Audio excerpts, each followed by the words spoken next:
Cynthia Bailey's best known as one of the fiery cast members of Bravo's The Real Housewives of Atlanta. You saw this on the blogs. See, it's like my stomach, how it looks pregnant, basically. Wow. I know that's killing you that you're saying that. Let me see. You look pregnant. But Cynthia's reality took an unexpected turn when she revealed that she was dealing with a medical issue that affects almost 75% of all women at some point in their lives. How's she feeling today?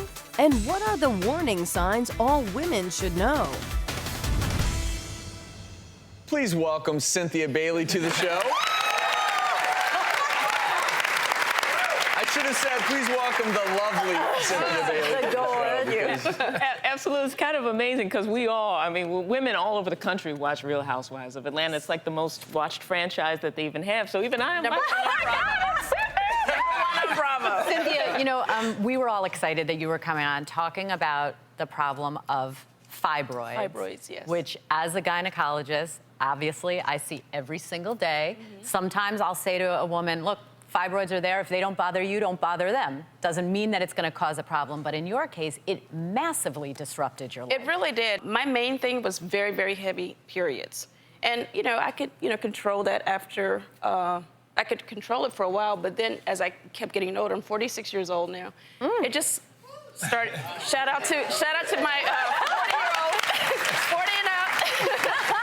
It just ended up, just really taking over my life because with the heavy periods, I started to be really anemic, and, that was a problem. You guys know I have a lot going on in my life, so, ain't nobody got time for fibroids now. Hold it down when you're trying to build an empire. For everyone that watches The Real Housewives of Atlanta, Peter and I are grinding. We're trying to get back on our feet, and I don't have time to be tired, and I really feel like these fibers were sucking the life out of me, and no one talks about that. And listen, to be clear, a fibroid is technically it's a benign, smooth muscle tumor. Now, don't be worried about the term tumor, but it is benign. It doesn't progress to cancer, but tumor meaning that it grows basically out of control, or can. Absolutely. We know they're stimulated by hormones, in particular estrogen. So fibroids will typically stop growing and or shrink a little bit after menopause, but they never fully disappear.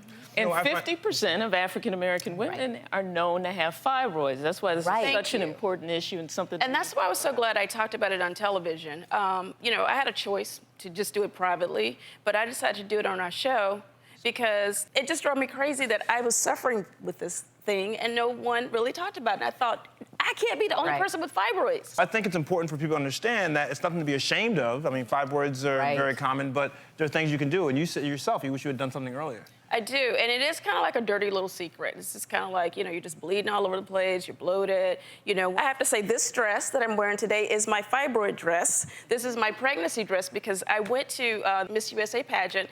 This is where the tabloids started saying Cynthia Bailey is pregnant. All over the world, it was like, Cynthia Bailey's pregnant. And I was like, oh my God, I'm not. This is the same dress, as you guys can see. And this is only about 4 months. Let it be known, for those of you that don't know this, that Cynthia's had her fibroids addressed now. Right. And that, in some ways, was a sentinel moment for you, was it? Look, that people were saying, oh, my gosh, Cynthia's pregnant, and you realize not only do you have to get them treated, but you have to come out and talk about this. Now I have to talk about it.